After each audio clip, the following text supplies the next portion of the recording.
Pokemon games have been around for over 2 decades now, starting all the way back with Generation 1's games Pokemon Red and Blue.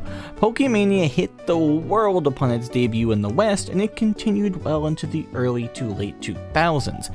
Even as a child, I remember finding the anime very fun to watch, the Pokemon themselves super adorable, and eventually getting my hands on a copy of Pokemon Pearl to start my very first adventure.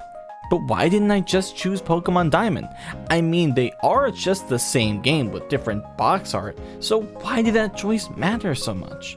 The power of choice, or some may say the illusion of choice that Pokemon games give players, is a bit of an open-ended case. You have those that think releasing 2 versions of the same game should be practice that stopped due to it overbuilding the sales of Pokemon games because fans and collectors alike will catch them all, so to speak.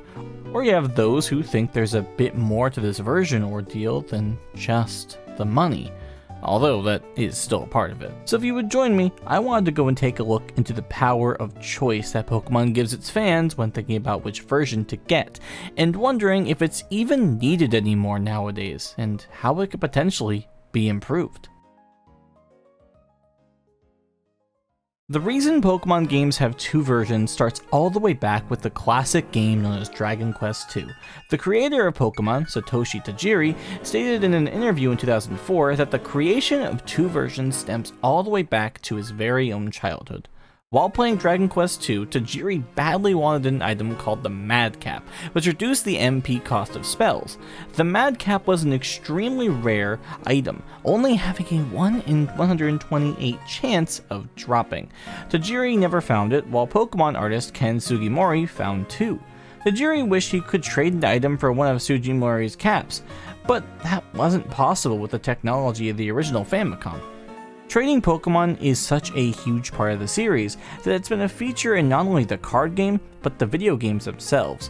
The release of the games to the world led the invention of the Game Boy Link cable, which was the backbone to making Pokemon more impactful as a series, and to many, much more fun. Pokemon games started out, and with some slight exceptions, have stayed like this over the last 2 decades the series has been around.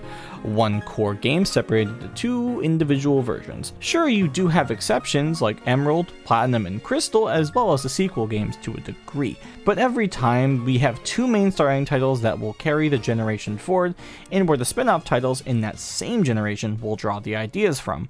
Though, the act of choosing one is based on a few factors. Is the legendary Pokemon cool looking, and does it resonate with you? Your favorite color? Or gemstone? Or weapon? You looked at the leaks? On the surface, Pokemon games have always been about catching and trading, and one of the core reasons 2 games exist is to incentivize players to interact with others and trade Pokemon. Now, you could just do that with one game and likely get the same effect. However, I think choosing a version is a conversation on its own. Think back to times where you were a child and playing Pokemon after school or with friends, especially around the start of a brand new generation. You likely asked, hey, which version did you end up getting? And from there, a spark would light and a conversation would just happen. Each version of the games have usually had slight differences to make the exceptions feel unique, though they both are, by and large, the same game. But since the act of choosing these games is a social one on its own, it really does put the idea of trading and making friends from the get-go. If you're like me and like to complete these games, that does mean finishing the Pokédex, which does mean finding someone who has the other version and trading with them for said missing Pokemon, and even traded evolutions, though I am a little iffy on those nowadays. And not to dismantle the importance of what I've just said, personally, despite the versions having differences, you can still trade with the same version, of course, that there's no restriction. And with most games now, online is a huge part of the series. But maybe for me, it's the sentimental value that the dual versions have, and without it, it would just feel like a tradition that's stopped, and it would just feel a bit weird. Maybe to point to another half of this conversation, though, is saying that the format is dated and it just milks money from fans. While in my little bubble of positivity, this would never be an option, but I do realize that it is part of the equation and just a part of reality in the long run. I mean, look at Pokemon games sales in general, and for as bad of a rep as the latest games got due to rushed performance, they still top sales charts. But in my eyes, I think the Pokemon Company doing this is solely to keep tradition.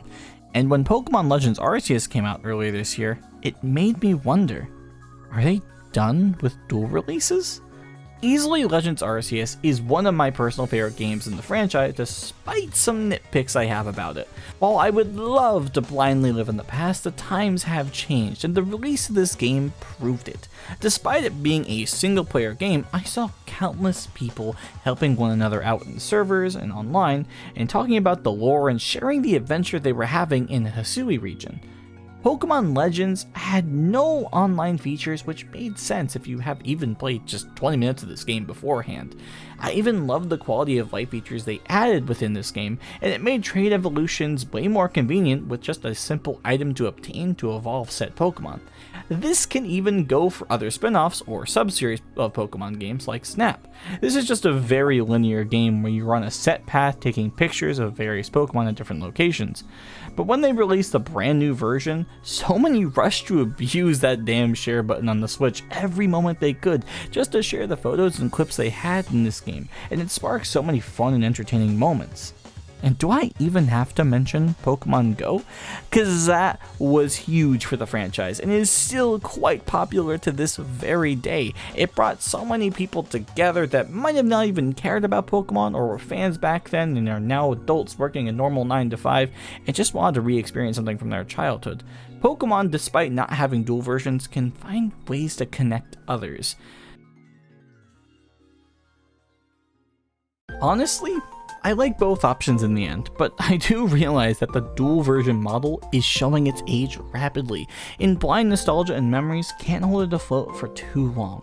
Socializing with friends is important for Pokemon, and while on one hand I am perfectly okay with them keeping this model, but I think if the Pokemon Company were to find ways to innovate and add on to each version being unique in more substantial ways, I could see more being avid for that to be a staple in future generations.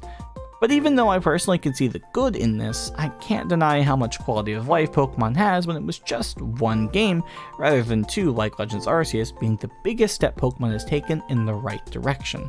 So, there is no real definitive answer here, and this was more of me airing out some thoughts that have been rattling in my brain while playing Pokemon Scarlet and Violet.